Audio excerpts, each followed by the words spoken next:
আয় আমার সাথে। কোথায়? বাইরে সবার সামনে এক্ষুনি গিয়ে আমাদের বিয়ের কথাটা বলবি, চল। আপনার কথা শুনে এক প্রকার আঁতকে উঠল মাহা। হঠাৎ লোকটার এমন করার কি কারণ হতে পারে ভাবতেই লাগলো। মাহা, তুই যাবি না আমি একা গিয়ে বলে আসবো? এই রে, এখন এভাবে বলে দিলে তো সব সারপ্রাইজ শেষ। কিছুক্ষণ ঠোঁট কামড়ে ভেবে মুখ খুলল মাহা। এতগুলো গুরুজনেরা আছেন, সেইখানে আমি এইসব কথা কিভাবে বলবো? এরকম একটা ব্যাপারে মাহার এমন ভাবলেশীন আচরণ দেখে আপনার এবার নিয়ন্ত্রণ হারালো। মাকে একটানে নিজের সাথে মিশিয়ে বলল, কিভাবে বলবি সেটা তোর ব্যাপার, কিন্তু আমি আর এক মুহূর্ত আমার বউ ছাড়া অন্য কোনো পরিচয় তোকে থাকতে দিব না। আপনার কথা বলার ধরন থেকেই ওর রাগের মাত্রাটা আন্দাজ করতে পারছে মাহা। কিন্তু কি এমন হলো যে এভাবে রেগে গেল মানুষটা? রাগের কারণ জানতে হলে আগে তো রাগটা কমাতে হবে। এদিক ওদিকে তাকিয়ে মাহা কি করা যায় ভাবতে লাগলো। তারপর চোখ বন্ধ করে আপনার কিছু বুঝে ওঠার আগেই একটা অভাবনীয় কাজ করে ফেলল মাহা। আপনারে দুগালে হাত রেখে কপালে আলতো করে ঠোঁট ছোয়ালো সে। আপনারে নিঃশ্বাসের গতি কমতে লাগলো। অবিশ্বাস্য দৃষ্টি নিয়ে মাহার দিকে তাকিয়ে আছে সে। মাহার নিজে থেকে মাহা এবার কানের কাছে ফিসফিস করে বলল, যা হয়েছে সবটাই সত্যি, এত অবাক হওয়ার কিছু হয়নি। রাগ কমলে এবার কি জানতে পারি স্যারের এত রেগে যাওয়ার কারণ? ধাতস্থ হয় আফনান। মাহাকে ছেড়ে দিয়ে বিছানায় গিয়ে বসে। মাহাও গিয়ে চুপচাপ পাশে বসে আফনানের উত্তরের অপেক্ষা করে। কিছুক্ষণ সময় নিয়ে মুখ খুলে আফনান। ওনারা তোর বিয়ে ঠিক করেছে মাহা। শোনা মাত্রই ফিক করে হেসে ফেলল মাহা। আফনান তার দিকে তাকাতেই তাতে দাঁত চেপে হাসিটা আড়াল করার চেষ্টা করে বলল, কার সাথে? কার সাথে মানে? যার সাথেই হোক তুই বিয়েটা করে নিবি। চেঁচিয়ে উঠল আফনান। আস্তাগফিরুল্লাহ, তা কখন বললাম? তাহলে জানতে চাচ্ছিস কেন কার সাথে? আমি বলে দিলাম মাহা, তোর বিয়ে নিয়ে দ্বিতীয় আরেকটা শব্দ যদি আমি কারোর মুখে শুনি, আমি সোজা তোকে তুলে নিয়ে বেরিয়ে যাব বাসা থেকে। আপনার হুমকিতে শুকনো ঢুকিল মাহা। শেষে সারপ্রাইজ দিতে গিয়ে উল্টাপাল্টা কিছু ঘটে না যায়। না, আর দেরি করা যাবে না। কোনো মতে সাহস জুগিয়ে বলল, আচ্ছা, আমি বাসায় যেয়ে সময় বুঝে সবাইকে জানিয়ে দিব বিয়ের কথাটা। একটু শান্ত হও। সিরিয়াসলি মাহা, এরপর তুই সময় যাচ্ছিস? আপনার নিজের কানকে বিশ্বাস করতে পারছে না। মা এত কিছুর পরও এত শান্ত আছে কি করে? কোথায় সবাইকে গিয়ে ওদের বিয়ের কথাটা জানিয়ে দিবে তা না করে আরও সময় যাচ্ছে। মাহা আফনানের হাতটা ধরতে এলেই সরিয়ে নিল আফনান। মাহার দিকে অগ্নি দৃষ্টি নিক্ষেপ করে বলল, তুই থাক তোর সময় নিয়ে, আর খবরদার আমার সাথে কোনো রকম যোগাযোগের চেষ্টা করবি না। কথাটা বলে এক মুহূর্ত দেরি করলো না আফনান। শব্দ করে দরজা লাগিয়ে বেরিয়ে গেল। ওদিকে আতঙ্কে চেহারা ফ্যাকাশে হয়ে গেল মাহার। লোকটার আগের মাথায় কিছু করে বসলে না না, সারপ্রাইজ দিতে গিয়ে শেষে আপনারে কিছু হয়ে গেলে সে সহ্য করতে পারবে না। পাশ থেকে মোবাইলটা তুলে নিয়ে নিজেও হন্তদন্ত হয়ে বেরিয়ে গেল। উদ্ভ্রান্তের মতো ছুটছে মাহা। ছুটতে ছুটতেই বারবার ডানে বামে তাকাচ্ছে সে। এত অল্প সময় তো আপনাদের বেরিয়ে যাওয়া সম্ভব না। পরক্ষণে নিজের মন থেকে যেন উত্তর আসলো, হ্যাঁ সম্ভব। আপনার রেগে গেলে সবই সম্ভব। লিফটে ওয়েট না করে সিঁড়ি বেয়ে দৌড়ে নেমে এসে বেসমেন্টে আপনাদের গাড়িটা দেখে স্বস্তির হাত ছাড়ল মাহা। তবে তার স্বস্তির নিঃশ্বাসটা 2 মিনিটও স্থায়ী হলো না। যখন তাকে বেসমেন্টে দেখে ড্রাইভার এগিয়ে এসে তার হাতে গাড়ির চাবিটা দিয়ে বলল, স্যার গাড়িটা পার্ক করে চাবিটা উপরে দিয়ে আসতে বলেছিলেন, কিন্তু একটু আগে স্যারকে রিসেপশনে দেখে চাবিটা দিতে যাব তার আগেই স্যার বেরিয়ে গেলেন। চাবিটা তাহলে কি আপনিই রাখবেন আপা? মাহার কপালে দুশ্চিন্তার ভাঁজটা আরও গাঢ় হলো। হাত বাড়িয়ে চাবিটা নিয়ে বলল, আপনি উপরে যান, মামুনিরা কখন বের হবে শুনে ওই গাড়ি করে পৌঁছে দিয়েন। আমি এটা নিয়ে বেরিয়ে যাচ্ছি। ড্রাইভার হ্যাঁ বোধক মাথা নাড়িয়ে উপরে চলে গেল। চিন্তায় মাথা কাজ করছে না মাহার। এত রাতে একা বেরিয়ে গেলে মার মামুনি রাগ করবেন। আবার আপনারও গাড়ি ছাড়া এভাবে কোথায় বেরিয়ে গেল কে জানে। কোন দিক সামলাবে ভেবে পাচ্ছে না। চোখ বন্ধ করে কিছু একটা ভেবে মামুনির ফোনে একটা টেক্সট করে গাড়ি স্টার্ট দিল মাহা। গন্তব্য বাসা। হাতে সময় খুব বেশি নেই। আপনার যদি বাসায় না গিয়ে থাকি তাহলে আবার অন্যদিকে ছুটতে হবে। আপনার বাসায় ফিরে এসেছে কিছুক্ষণ হলো। বাসায় ফেরার উদ্দেশ্য তার একদমই ছিল না। মাকে একটা উচিত শিক্ষা দেওয়ার প্রয়াসেই ভেবেছিল 2 দিন শহর ছেড়ে অন্য কোথাও গিয়ে বসে থাকবে, কারোর সাথে যোগাযোগ করবে না। কিন্তু ওই জবে থেকে মাহার সাথে নিজের জীবন জড়িয়েছে, তার নিজের ইচ্ছে অনিচ্ছা সব বিসর্জন দিয়েছে। যে কোনো কিছু করার আগে মাহার উপর সে কাজের কি প্রভাব পড়বে তা 100 বার ভেবে তারপর সিদ্ধান্ত নিতে হয় আফনানের। এই অভ্যাসের পেছনে মাহার প্রত্যক্ষ কোনো ভূমিকা নেই। মাহা কখনোই তার কোনো কাজে বাধা দেয়নি, অধিকার থাকা সত্ত্বেও হস্তক্ষেপ করেনি তার স্বাধীনতায়। বরং যে কোনো কিছু করার আগে সেটাতে মাহার কোনো ঝুঁকি শঙ্কা থাকলে আপনার নিজেই পিছিয়ে এসেছে। তেমনটাই হয়েছে আজকে সে চাইলেই অন্য কোথাও চলে যেতে পারত, কিন্তু মাহা তো তাকে খুঁজে না পেয়ে হাত গুটিয়ে বসে থাকতো না, নিজের মতো আফনানকে খুঁজে বেড়াতো। এত রাতে আফনানকে খুঁজতে গিয়ে নিজের ক্ষতির কথা দুবার ভাবতো না। তাই বরাবরের মতো এবারও আফনানের মাহার প্রতি এই দায়িত্ববোধ আর ভালোবাসার আড়ালে অভিমানটা সযত্নে চাপা পড়ল। নিজের মত বদলে সোজা বাসায় চলে এলো সে। তবে চলে এলেও এই অভিমানটা এত সহজে ভুলবে না সে। বাসায় থেকেও মাহাকে কীভাবে ভোগাতে হয় ভালো করেই জানা আছে তার। হাত ঘড়িটা বিছানার পাশে ক্লজেটে খুলে রেখে গায়ে এলিয়ে দিল আফনান। চোখ বন্ধ করে কয়েকবার জোরে শ্বাস নিল। হঠাৎই কি মনে করে ঘড়ির দিকে তাকিয়ে বাঁকা হাসল সে। হাসিটা মিলিয়ে যাওয়ার আগেই ঝড়ের গতিতে কলিং বেল বেজে উঠল। সাথে সাথেই নিজের উপর আত্মবিশ্বাসটা আবারও কয়েক গুণ বেড়ে গেল আফনানের। কোনো রকম তাড়াহুড়া না করে ধীরে সুস্থে বিছানা ছেড়ে উঠে আসলো। জগ থেকে গ্লাসে পানি নিয়ে বসে খেলো। ওদিকে কলিং বেল বন্ধ হওয়ার বদলে দ্বিগুণ হলো। অস্থিরতায় মাহার ব্রিদিং প্রবলেম শুরু হয়ে গেছে। মাথায় দুশ্চিন্তা জেঁকে বসেছে। আফটান কি তাহলে বাসায় নেই? এত সব আকাশ পাতাল ভাবনার মাঝে সশব্দে দরজা খুলে গেল। দরজার পাশে মানুষটাকে দেখে চোখ বন্ধ করে লম্বা শ্বাস ফেলল মাহা। মুখে হাত দিয়ে নিজেকে স্বাভাবিক করার চেষ্টা করলো। মুখে কিছু বলতে যাবে, ঠিক সেই মুহূর্তে দরজা ছেড়ে ভেতরে চলে গেল আফনান। ওদিকে হতবাক হয়ে দাঁড়িয়ে রইল মাহা। এত রাগ, তাকে কিছু বলার সুযোগটা অবধি দিল না। তবে আফনান যে বাসায় আছে এটা ভেবেই শান্ত হলো মাহা। এতক্ষণ যেন দম আটকে ছিল। বাসায় যখন আছেই যত রাগ করেই থাকুক না কেন মাহা ঠিক মানিয়ে ফেলবে ওকে। ভেতরে এসে দরজাটা লাগিয়ে নিজের রুমে গেল মাহা। আগে ফ্রেশ হওয়া দরকার, ঘেমে নিয়ে একাকার অবস্থা। আফনানকে ঠান্ডা করতে হলে আগে নিজেকে ঠান্ডা হতে হবে। তাছাড়া আফনানের অভিমানের মাত্রাটাও আন্দাজ করতে পারছে মাহা। আয়নার সামনে দাঁড়িয়ে টুকটাক জুয়েলারি খুলতে খুলতে মুচকি হাসল মাহা। এই অভিমান আফনান ঠিক কতক্ষণ টিকিয়ে রাখতে পারে দেখতে চায় সে। তাই কোনো রকম তাড়াহুড়া না করে ফ্রেশ হতে চলে গেল। নিজের রুমে এক নাগারে পায়চারি করছে আফনান, আর সেকেন্ডে 3 বার দরজার দিকে তাকাচ্ছে। এই বুঝি মাহা আসবে, তার মান ভাঙানোর চেষ্টা করবে, তাকে রেগে থাকতে দেখে উতলা হবে, কিন্তু সে কিছুতেই কথা বলবে না। এসব ভেবে নিজেকে পুরোপুরি প্রস্তুত করে মাহার অপেক্ষা করছে আফনান। অথচ মেয়েটার আসার নামই নেই। শেষে অধৈর্য হয়ে রুম থেকে বেরিয়ে আশেপাশে চোখ বুলালো। মাহা তো নেই এদিকে। কি করছে রুমে গিয়ে? আফনানের থেকে এখন অন্য কি এমন ইম্পর্টেন্ট হতে পারে মাহার কাছে? ক্রোধে হাতগুলো মুষ্টিবদ্ধ হলেও আফনানের। যা খুশি করুক, সে আর দেখতে যাবে না। নিজের রুমে এসে ঠাস করে দরজাটা আটকে দিল আফনান। মাহার এমন ভাবলেশীন আচরণে এতক্ষণ বিরক্ত লাগলেও এখন সেটা সূক্ষ্ম কষ্টে রূপ নিয়েছে। সে রেগে আছে জেনেও মাহার এরূপ আচরণ দেখে বুকের কোথাও টনটনে ব্যথা অনুভব করলো আফনান। মনের কোণে মাহার ভালোবাসা নিয়ে সূক্ষ্ম সংশয় উকি দিল। মাহা কি তবে এখনো মন থেকে তাকে মেনে নিতে পারেনি? 1 ঘন্টা লম্বা শাওয়ার নিয়ে বেরোলো মাহা। টাওয়াল দিয়ে চুলগুলো কোনো মতে মুছে আলমারি থেকে সেই ম্যাজেন্টা শাড়িটা বের করে আনলো। সেটা দিকে তাকিয়ে আফনানের সকালের কাজগুলো মনে পড়তেই নিঃশব্দে হেসে ফেললো সে। মিনিট 15 সময় নিয়ে যত্ন করে শাড়িটা পরে আয়নার সামনে দাঁড়ালো। সাজার ইচ্ছে থাকলেও কেন যেন আয়নায় নিজেকে দেখে আর সাজলো না মাহা।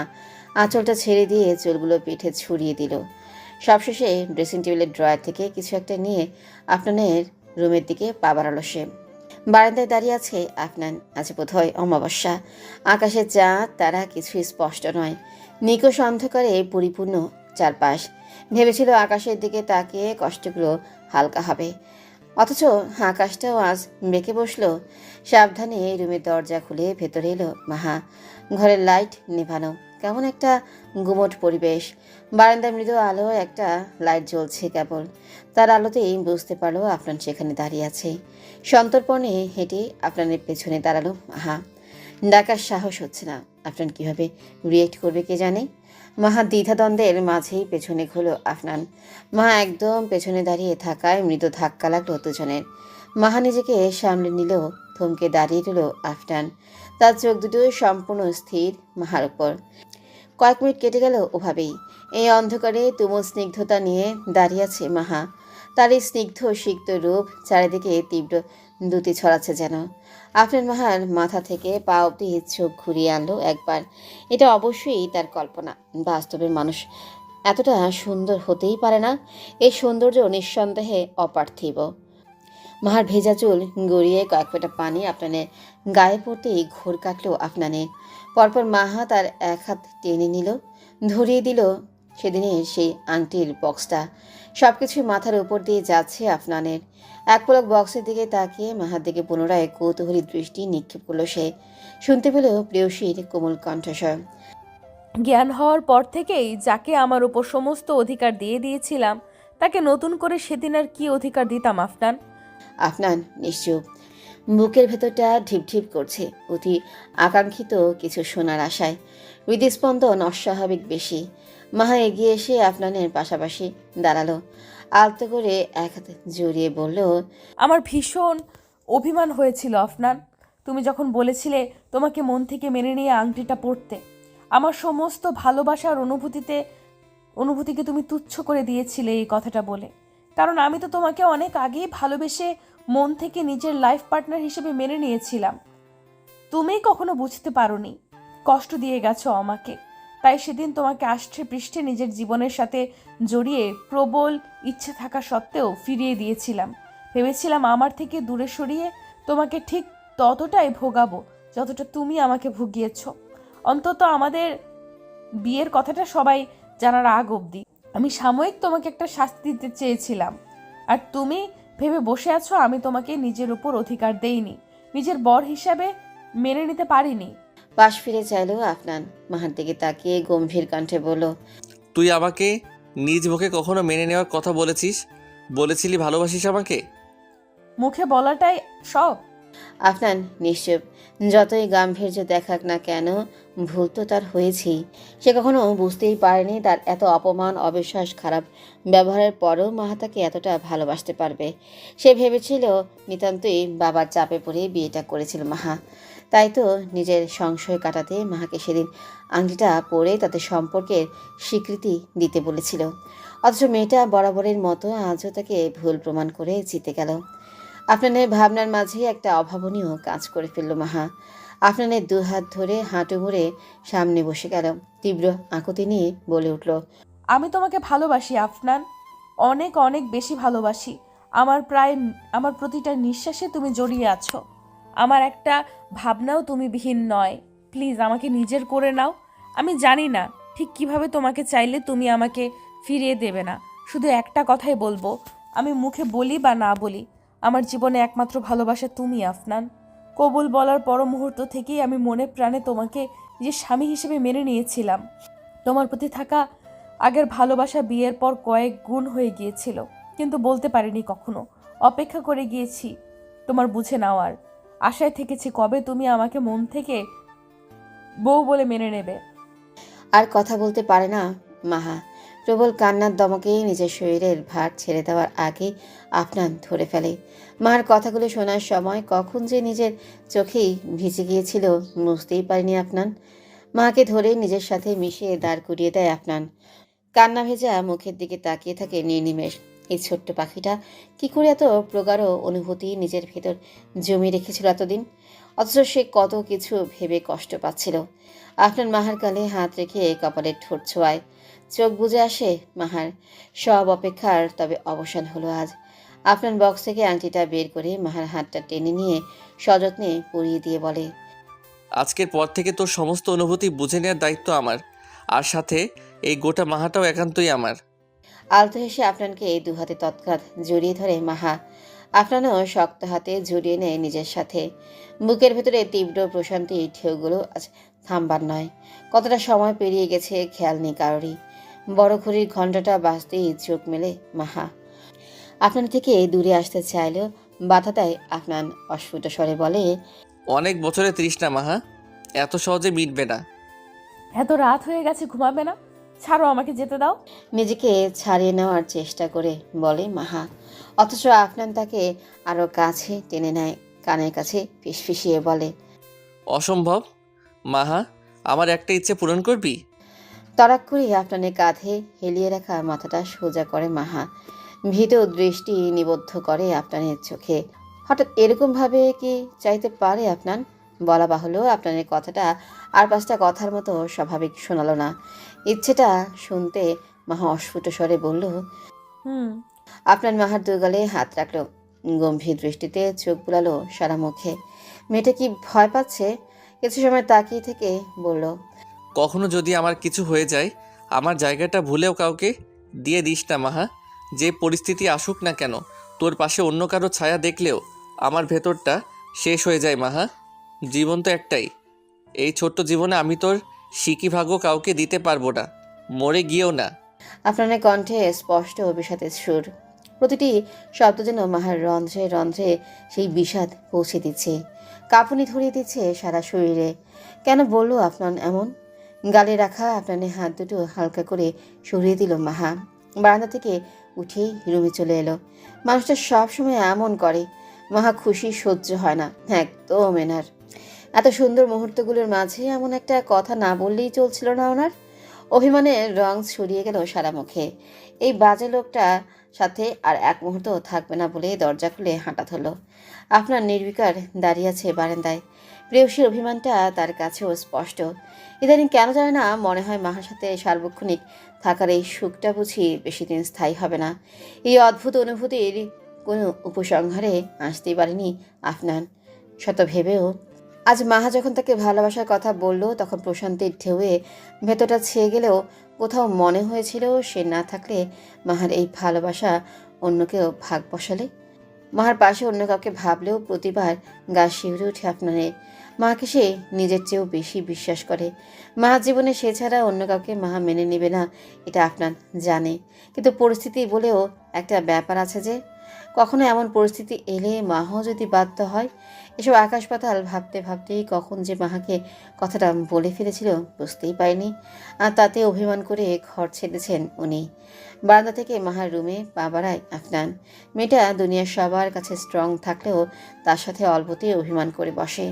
এই অভিমান কমাতে আজ কত কাঠখড় পোড়াতে হবে কে জানে। রাত 1টার সময় কে পার্সেল পাঠাতে পারে ভেবে হতভম্ব হয়ে দাঁড়িয়ে আছে মাহমুদ।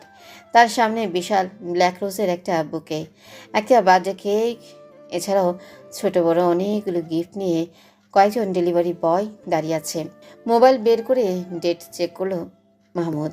25শে জুলাই। ও, আজ তো তার বার্থডে। তাহলে কেউ সারপ্রাইজ দেওয়ার জন্য এসব পাঠিয়েছে। মৃহকুচকে একবার ভাবলো মা নয় তো। পর মুহূর্তেই মনে হলো এটা মায়ের কাজ হতেই পারে না। তাহলে কি ওর ছোট বোন মাহি? গিফটগুলো রিসিভ করে ডেলিভারি লোকদের বিদায় করলো মাহমুদ। রুমে এসে মাহির নাম্বারে ডায়ালের আগেই ফোন বেজে উঠল। এত রাতে এই নামটা মোটেও এক্সপেক্ট করেনি সে। চোখ মুখ শক্ত করে ফোন রিসিভ করলো। শুনতে পেল একটি উচ্ছ্বসিত মিলি কণ্ঠস্বর। Happy birthday. থ্যাঙ্কস। এত রাতে কেন ফোন করছিস মিতু? মিতু যেটুকু উচ্ছ্বাস নিয়ে ফোন করেছিল সবটাই নিভে গেল মুহূর্তেই। এই লোকটা সবার সাথে মিষ্টি করে কথা বললেও তার বেলা এত কার্পণ্য কেন? কেন এই রূঢ় ভাব? কেন ফোন করতে পারি না? না, কেন পারি না? আর কেউ তো করেনি। অন্য কেউ আর আমি কি এক? অবশ্যই এক। আমার কাছে বাকিরা যেমন তুইও সেরকম মিতু। তোরা সবাই আমার ক্লাসমেট, আমার বন্ধু, এর চেয়ে বেশি কিছু না। চেঁচিয়ে বলল মাহমুদ। মিতু যে তাকে পছন্দ করে এটা শুরু থেকেই বুঝতে পেরেছিল সে, তাই বারবার এড়িয়ে গেছে একে। কিন্তু এই মেয়ে কিছুতেই পিছু ছাড়তে নারাজ। সেদিন এত ভালো করে বুঝিয়েছিল, তাও কাজ হয়নি। মাহমুদের চেঁচানোতে তেমন কাজ হলো না। মিতু আগের ন্যায় কোমল কণ্ঠে বলল, সারপ্রাইজ পছন্দ হয়েছে? ও, তাহলে তোর কাজ। আমিও ভাবলাম। কি ভেবেছিলি তোর মাহা পাঠিয়েছে? বিদ্রুপের স্বরে বলল মিতু। মাহার নাম শুনে চমকালো মাহমুদ। মিতু মাহার কথা কিভাবে জানলো? নাকি আন্দাজের উপর বলেছে? আমি কি ভাবছি এটা তোর ভাববার দরকার নেই মিতু। কাল তোর অ্যাড্রেসে এগুলো ফেরত যাবে, রিসিভ করে নিস। আর ভবিষ্যতে তুই যতবারে এমন করবি ততবারে এভাবে ফিরিয়ে দিব। ফোনের উপাশে চোখ বন্ধ করে ফেলল মিতু। গড়িয়ে পড়ল নোনা জল। এতটা অবহেলার কি আসলেও সে যোগ্য? তুই আমাকে এইভাবে ইগনোর করছিস মাহার জন্য তো তুইও ঠিক এইভাবে প্রত্যাখ্যান হবি ওর থেকে মিলিয়ে নিস। মাহার ব্যাপারে তোর কাছে কিছু শুনতে চাই না আমি। মা আফনান স্যারকে ভালোবাসে। ও কোনোদিন তোকে ভালোবাসতে পারবে না। মিথ্যে আশা নিয়ে কতদিন থাকবি মাহমুদ? আর্তনাদ করে বলল মিতু। মাহার পাশে আফনানের নাম শুনে কান ঝাঁঝিয়ে উঠল মাহমুদের। বারবার কানে কানে বাজতে থাকলো, মাহাত তোকে কোনোদিনও ভালোবাসতে পারবে না।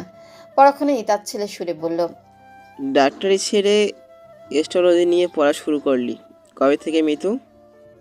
একটা মেয়ে হয়ে আরেকটা মেয়ের মনের কথা বুঝতে অ্যাস্ট্রোলজার হতে হয় না মাহমুদ। তুই এতগুলো দিন মাহাকে কাছ থেকে দেখেও বুঝতে পারিসনি, অথচ আমি কয়েক ঘন্টায় বুঝে ফেলেছিলাম। স্যার রুমে আসার সাথে সাথেই মাহার অভিব্যক্তি পাল্টে যাওয়া, দৃষ্টিতে লজ্জার ভয় সংমিশ্রণ নিয়ে স্যারের দিকে মাহার তাকিয়ে থাকা, স্যারের মাহাকে ওষুধ খাওয়ানো, এইসব দেখে তুই কিছু না বুঝলেও আমার কিন্তু বুঝতে দেরি হয়নি যে মাহা আফনান স্যারকে ভালোবাসে। নিজের রাগ নিয়ন্ত্রণের তীব্র চেষ্টায় ব্যর্থ হয়ে ফোনটা ছুঁড়ে ফেলল মাহমুদ। মেয়েটা যা নয় তাই বলবে, আর সেও তা শুনে মাহাকে ভালোবাসা কমিয়ে ফেলবে? অসম্ভব। বিড়বিড় করে বলে ওঠে, মাহা আমাকে ভালোবাসুক বা না বাসুক, আমার একার ভালোবাসাই দুজনের জন্য যথেষ্ট। এই জীবনে মাহা ছাড়া দ্বিতীয় কাউকে ভালোবাসা আমার পক্ষে সম্ভব নয়। মাহার রুমের আলোগুলো নেভানো দেখে কপালে ভাঁজ পড়ল আফনানের। এইটুকু সময় মেয়েটা আলো নিভিয়ে ঘুমিয়েও পড়ল। অন্ধকারে সুইচবোর্ড হাতড়ে লাইট অন করার আগেই নরম দুটো হাত পেছন থেকে জড়িয়ে ধরল আফনানকে। অন্ধকারেও বুঝতে অসুবিধা হলো না হাতের মালিককে। আলতো করে হাতের উপর হাত রেখে জিজ্ঞেস করলো, এখনো ঘুমাসনি কেন? আজকে ঘুমানো বারণ। পিঠে আদরে নাক ঘষে বলল মাহা। চোখেতে ঘুরে দাঁড়ালো আফনান।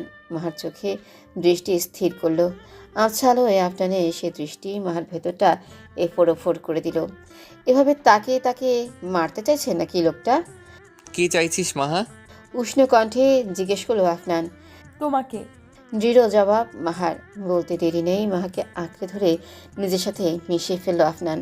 কানের কাছে মুখ নিয়ে ফিসফিসিয়ে বলল, ভেবে বল, আমি একবার কাছে এলে আর কিন্তু দূরে সরাতে পারবি না। দূরে সরানোর দরকার নেই তো। মামুনি তখন আমাদের বিয়ের কথাই বলেছিল। আগামী মাসের শেষে আমাদের ওয়েডিং রিসেপশন।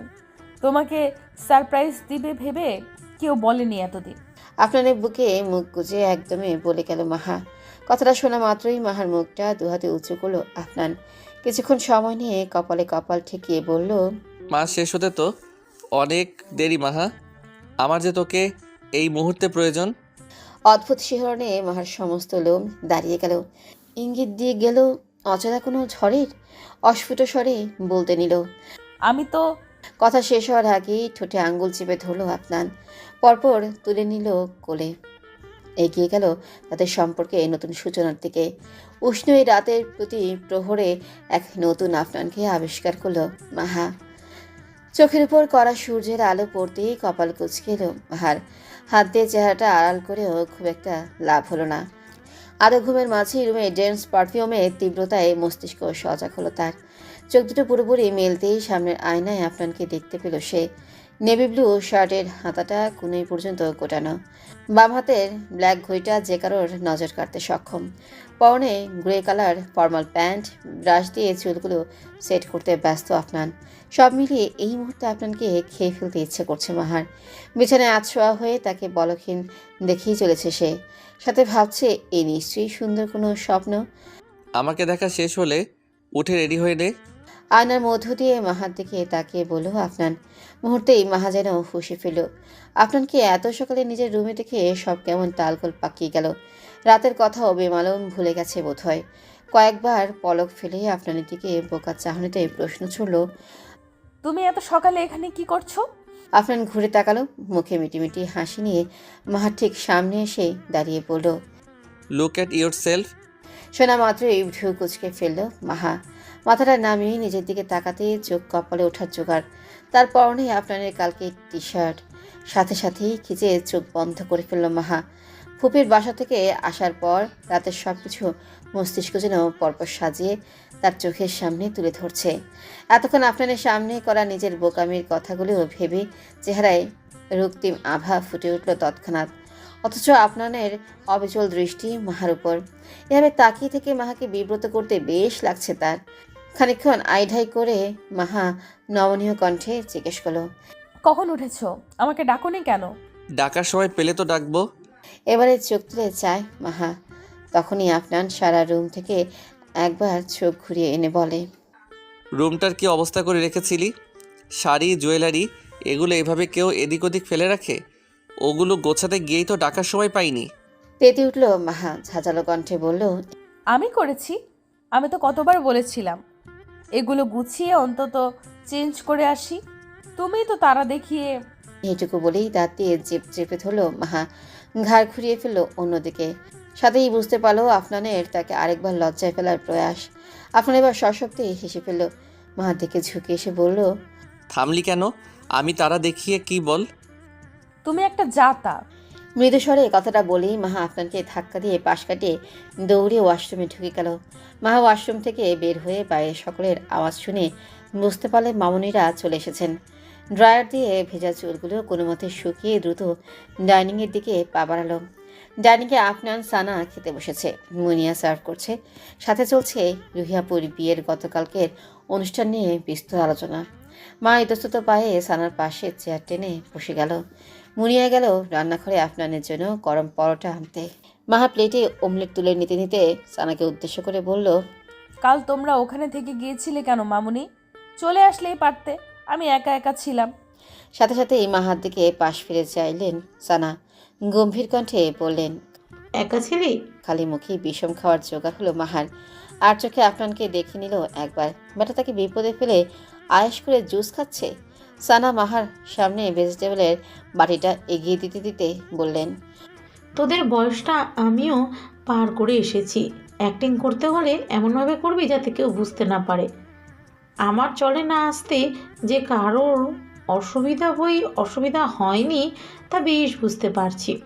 কথাটা বলেই মুখ টিপে হাসলেন সানা। মা সবে রুটির টুকরোটা মুখে পুড়েছিল। মামুনির কথা শুনে নাকে মুখে খাবার খেয়ে কাশি শুরু হয়ে গেল। রান্নাঘর থেকে ছুটে এলেন মুনিয়া। মেয়ের পিঠে মালিশ করতে করতে পানির গ্লাসটা এগিয়ে দিয়ে বললেন, কতবার বলছি খাওয়ার সময় তাড়াহুড়ো করবি না একদম। হসপিটাল কি তোর পালিয়ে যাচ্ছিল? আমি ঠিক আছি মা। দুঢক পানি খেয়ে স্বাভাবিক হয়ে বলল মাহা। আপনার দিকে চাইতেই দেখলো ওর দিকে তাকিয়ে ঠোঁট চেপে হাসছে আফনান। ভ্রু কুচকে ফেলল মাহা। অসহ্য কোথাকার। নিজের রুমে ড্রয়ার আলমারি বেশ খানিকক্ষণ হাজরে কাঙ্ক্ষিত জিনিসটা না পেয়ে লিভিং রুমে এলো মাহা। টিভি স্ট্যান্ডের নিচ থেকে মেডিসিন বক্সটা তুলে নিতেই আফনান পেছনে এসে দাঁড়ালো। কি খুঁজছিস? Pain killer. আপনার দিকে এক পলক তাকিয়ে আবারও খোঁজায় মনোযোগ দিল মাহা। আপনার দুপা এগিয়ে মাহাকে ধরে নিজের দিকে ঘোরালো। নরম কণ্ঠে জানতে চাইল, শরীর বেশি খারাপ লাগছে? একটু। আপনার দিকে না তাকিয়ে বলল মাহা। আজ তাহলে হসপিটালে যেতে হবে না, রেস্ট নে। চকিতে ঘুরে তাকালো মাহা। অস্থির কণ্ঠে বলল, পাগল হলে এর জন্যই ডিউটি বাদ দিব? মেয়েটার কথা শুনে আপনার হেসে ফেল। তীক্ষ্ণ সেই হাসি সোজাকে মাহার বুকে তীরের ন্যায় বিঁধল। মাহার কপালে ছড়িয়ে থাকা ছোট ছোট চুলগুলোকে কানের পিছনে সযত্নে গুজে দিল আফনান। পরপর মাহার ডান হাতটা তুলে আলতো করে ঠোঁট ছুঁয়ে বলল, পাগলই তো, না হলে এরকম একটা বউ রেখে এতগুলো রাত একা কি করে থাকলাম? মাহার কান দুটো গরম হয়ে এলো তৎক্ষণাৎ। তীব্র লজ্জার হাত থেকে বাঁচতে নিজেকে কোনো মতে ছাড়িয়ে দ্রুত স্থান ত্যাগ করল সে। হসপিটালে নিজের ক্যাবিনে বসে আছেন প্রফেসর রিজওয়ান। ঘড়িতে বাজে 9:10। আফনানকে ডেকে পাঠিয়েছেন তিনি। তার জন্যই অন্য কাজ বাদ দিয়ে ওয়েট করছেন এখানে। ছেলেটা তার অত্যন্ত স্নেহের। একটা ছেলে হিসেবে যা যা গুণ থাকা দরকার তার সবটাই সৃষ্টিকর্তা ঢেলে দিয়েছেন এর মধ্যে। তার সবথেকে প্রিয় স্টুডেন্টও এই আফনান। অসাধারণ ব্যক্তিত্ব এই ছেলেটার। এতগুলো বছর কাছ থেকে দেখেও এত চমৎকার একটা বিষয় মাথায় আসেনি তার। অথচ কাল রাতে তার স্ত্রী যখন তাদের মেয়েটার জন্য ভালো পাত্রের খোঁজ নিতে বলল, তখনই চট করে আফনানের নামটাই মাথায় এসেছিল তার। ফলস্বরূপ আর একদিনও বিলম্ব না করেই আজ আফনানকে ডেকে পাঠিয়েছেন তিনি। যদিও কাজের জায়গায় এ ধরনের আলোচনা শোভা পায় না, কিন্তু ছেলেটা যে পরিমাণ ব্যস্ত থাকে তার থেকে আলাদা সময় পাওয়াটাই টাফ। তাই ভাবলেন আজ মোটামুটি একটু কথা বলে এগিয়ে রাখবেন। পরে একদিন আফনানের সময় হলে পাশে ডাকবেন। দরজায় কড়াঘাতে শব্দ শুনেই ভাবনা থেকে বেরোলেন রিজওয়ান। গলা উঁচিয়ে বললেন, প্লিজ কাম ইন। ধীর পায়ে হেঁটে ভেতরে আসলো আফনান। স্যার ইশারা করতেই সামনের চেয়ারে বসে পড়ল। সরি স্যার, আপনি 9টায় দেখা করতে বলেছিলেন, একটু লেট হয়ে গেল। ইমার্জেন্সি একটা পেশেন্ট দেখে এলাম। আরে নো প্রবলেম মাই সান, তোমার ব্যস্ত শিডিউল থেকে আমাকে যে এইটুকু সময় দিয়েছো এতেই আমি খুশি হয়েছি। প্রফুল্ল কণ্ঠে বললেন রিজওয়ান। স্যার আপনার যতক্ষণ প্রয়োজন আমি আছি। আপনি প্লিজ বলুন আপনাকে কিভাবে সাহায্য করতে পারি।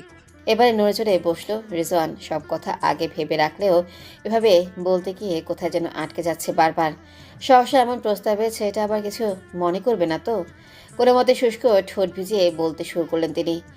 আসলে কিভাবে শুরু করব বুঝতে পারছি না আপনার। আমি আবার ভনিতা করেও পারি না। আমার একটা মেয়ে আছে জানোই তো, এবার মেডিকেলে 3rd ইয়ারে উঠলো। মেয়ের মা এবার তার বিয়ের কথা ভাবছে বুঝলে। এটুকু বলতেই জড়তা যেন আবারও গ্রাস করলো ওনাকে। ওদিকে বিচক্ষণ আফনানের বুঝতে দেরি হলো না স্যারের সহসা এই জরুরি তলবের কারণ। আর ওনার অপ্রস্তুত হাবভাবেই যা বোঝার বুঝে গেল সে। পরিস্থিতি হাতের বাইরে যাওয়ার আগেই মুখ খুলল আফনান। স্যার আপনাকেও একটা গুড নিউজ জানানোর ছিল। আফনানের কথাটা যেন ভাবনার অথৈ সাগরে পাওয়া শক্ত খুঁটির ন্যায় লাগলো রিজওয়ানের কাছে। এই ভালো আপনার নিজে থেকে কোনো একটা কথা তুলুক, তাহলে দুজনের মধ্যে আবহাওয়াটা স্বাভাবিক হবে। তারপর আলাপের এক পর্যায়ে বিয়ের কথাটা তুলবেন তিনি। তাই সহস্য মুখে বললেন, গুড নিউজ বলে ফেলো আপনার। গুড নিউজ শোনাতে কেউ এতক্ষণ ওয়েট করে নাকি? কিন্তু স্যার আপনি কিছু বলবেন বলেছিলেন। আম ছাড়ো ওসব, আগে তোমার নিউজটা বলো। বেশ আগ্রহ নিয়ে আফনানের দিকে চেয়ে আছেন রিজওয়ান। ঠোঁটে প্রশস্ত হাসি। আফনানের এই মুহূর্তে হাসিও পাচ্ছে, আবার দুঃখও হচ্ছে। যার দরুন চেহারায় গাম্ভীর্যটা ঠিকঠাক ফুটিয়ে তুলতে পারছে না। হালকা কেশে গলা পরিষ্কার করে বলল, স্যার আমি বিয়ে করেছি, একদমই ঘরোয়াভাবে হয়েছে। নানা ব্যস্ততায় কাউকে জানানো হয়নি এখনও, কিন্তু এবার মা চাইছেন সবাইকে নিয়ে বড় করে একটা রিসেপশন করতে। এই সামনের 25 তারিখে সব কিছু মিলিয়ে একটা ডেট ফিক্সড করা হয়েছে। আপনার হাত নেড়ে নেড়ে নিজের মতো কথা বলেই যাচ্ছে। ওদিকে রিজওয়ানের মুখের হাসিটা নিপতে নিপতে একসময় পুরোপুরি মিলিয়ে গেল। ঘটনার সারসংক্ষেপ বোঝার চেষ্টা করছেন তিনি। স্যার আপনি আমার পিতৃতুল্য, তাই কাজের জায়গায় আপনাকে জানালাম সবার আগে। কার্ড প্রিন্ট হয়ে গেলে আমি নিজে বাসায় গিয়ে ইনভাইট করে আসব। বিনয়ী সুরে কথাগুলো বলে থামলো আফনান। ওদিকে রিজওয়ানের কোনো ফিরতি কথা না শুনে হালকা করে আবার ডাকলো সে। স্যার। চমকে আফনানের দিকে পূর্ণ দৃষ্টিতে চাইলেন তিনি। এতক্ষণ অন্যমনস্ক হয়ে পড়েছিলেন। কংগ্রেচুলেশন আপনার, শুনে অনেক খুশি হলাম। তবে তোমাকে দেখে কখনোই মনে হয়নি তুমি বিবাহিত। মলিন মুখে বললেন রিজওয়ান। আফনান ঘাড় চুলকে ছোট করে হাসল। ধন্যবাদ স্যার, আমাদের জন্য দোয়া করবেন। অবশ্যই, বউকে নিয়ে একদিন দেখা করে যেও। স্যার আপনি কিছু বলছিলেন শুরুতে। আফনানের কথায় বিব্রত হয়ে পড়লেন রিজওয়ান। চশমাটা খুলে ডেস্কে রেখে বললেন, ওই আর কি, তেমন কিছু না। আমার মেয়েটার জন্যে ভালো কাউকে পেলে জানিও তো। মেয়ের মা খুব চিন্তায় থাকি। অবশ্যই স্যার, আমি চেষ্টা করব। ঠিক আছে আপনার, আজ তাহলে যাও, তোমার অনেকটা সময় নিলাম। ছি কি বলছেন স্যার, আপনার যখন প্রয়োজন ডাকবেন, আসছি। মৃদু হাসলেন রেজওয়ান। ভাবলেন সব ভালো বোধ হয় সবার জন্য না। মাহার ডিউটির আওয়ারটা শেষ হয়েছে অনেকক্ষণ। অনেকদিন পর সব ফ্রেন্ডদের একসাথে হওয়ার সুযোগ হয়েছে আজ। তাই হসপিটাল থেকে বেরিয়ে ক্যাম্পাসের সামনে আড্ডা দিচ্ছে সবাই। হাসাহাসি গল্পের মাঝখানে গেটের বাইরে রাস্তার ওপাশে দাঁড়িয়ে থাকা মাহমুদের দিকে চোখ যায় মাহার। সাথে একটা মেয়েও আছে। মেয়েটাকে দূর থেকে স্পষ্ট চিনতে না পারলেও দেখতে মৃত্যুর মতোই লাগছে মাহার। মাহমুদকে দেখে ভীষণ রেগে আছে বলে মনে হচ্ছে। মিতুও হাত নেড়ে কিছু একটা বোঝানোর চেষ্টা করে যাচ্ছে ক্রমাগত। মাহা এবার থাকতে না পেরে বাকিদের বলে চলে এলো। মাহমুদের পেছনে যেয়ে দাঁড়াতেই মৃত্যু চুপ হয়ে গেল। হাত উঠিয়ে নিজের চোখ মুছে নিল। মাহার এবার চিন্তা শুরু হলো। মাহমুদ। মাহার কণ্ঠ শুনে চকিতে পেছনে তাকালো মাহমুদ। মাকে এভাবে দেখে অপ্রস্তুত হলো কিছুটা। জোর করে হাসার চেষ্টা করে বলল, আরে মাহা, কি অবস্থা বলো? মাহা তীক্ষ্ণ দৃষ্টিতে মৃত্যুকে দেখলো একবার, পরপর মাহমুদের দিকে তাকিয়ে গম্ভীর কণ্ঠে প্রশ্ন ছিল, মিতু কাঁদছে কেন? কি বলেছিস তুই ওকে? ঘাবড়ে গেল মাহমুদ। মাহা আবার কিছু শুনে ফেলেনি তো? একটু আগের ঘটনাগুলো ভাবতে লাগলো। মিতু আজকে সব সীমা অতিক্রম করে ফেলেছিল। এতবার মানা করা সত্ত্বেও ভালোবাসি ভালোবাসি বলে মাথা খারাপ করে দিচ্ছিল। তাও সহ্য করে নিয়েছিল মাহমুদ, কিন্তু যখনই মাহাকে নিয়ে বলতে শুরু করলো আর সহ্য হয়নি তার। রেগে কয়েকটা কড়া কথা শুনিয়ে দিয়েছে আর তাতেই ইনি কেঁদে ভাসাচ্ছেন। মাহার দিকে তাকিয়ে গলা শুকিয়ে এলো মাহমুদের। মেয়েটা আবার এসব শুনে ফেলে যদি তাদের বন্ধুত্বটা শেষ করে দেয়, মাহার উপর এই সামান্য অধিকারটুকু সে হারাতে পারবে না কিছুতেই। অস্থির কণ্ঠে বলল, তেমন কিছু না, এভাবে দাঁড়িয়ে না থেকে চলো ক্যাম্পাসে গিয়ে বসি। মৃত্যু মেয়েটা তখনও চোখের জল মুছছে। মাহা ভাবলো আগে পরিবেশটা হালকা করা দরকার, তারপর মাহমুদের সাথে আলাদা করে মৃত্যুর ব্যাপারে কথা বলবে সে। মাহমুদ, তোকে একটা কথা জানানো হয়নি। মিতু, তোকেও বলছি। মাহমুদ আগ্রহ নিয়ে তাকালেও মিতু মাথা নিচু করে দাঁড়িয়ে আছে। এই মুহূর্তে এখান থেকে ছুটে চলে গেলে শান্তি পেত। অসহ্য লাগছে সবকিছু। সামনের 25 তারিখ আমার ওয়েডিং রিসেপশন। তোদেরকে এখনই বলে রাখলাম, পরে ডিটেলস দিয়ে দিব। আমি জানি তোর মনে অনেক প্রশ্ন, কবে কিভাবে এইসব হলো, বিয়েটা কবে হলো, তোকে জানাইনি কেন। আমি একটা কথাই বলবো, আমি জানানোর মতো অবস্থায় ছিলাম না, বাট এখন তোদের সব প্রশ্নের উত্তর দিতে আমি রেডি। বলে ফেল এক এক করে, কি জানতে চাস? এক নাগারে কথাগুলো বলে দম নিল মাহা। মাহমুদ হতবিহ্বল হলেও সচকিত দৃষ্টিতে চাইল মিতু। চোখ ঘুরিয়ে একবার মাহমুদকে দেখল, ঠোঁটের কোনায় বিদ্রুপে হাসি। এরপর মাহাকে বলল, বেশি কিছু জানতে চাইবো না মাহা, আমাদের ভাইয়ার নামটা জানতে পারি?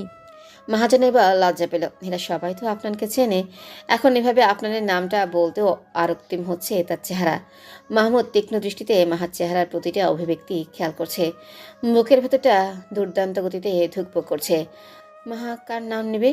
মাহা এবার মুখ খুলল, কম্পিত কণ্ঠে আওড়ালো তার জীবনের প্রথম ও শেষ ভালোবাসার নাম, আফনান।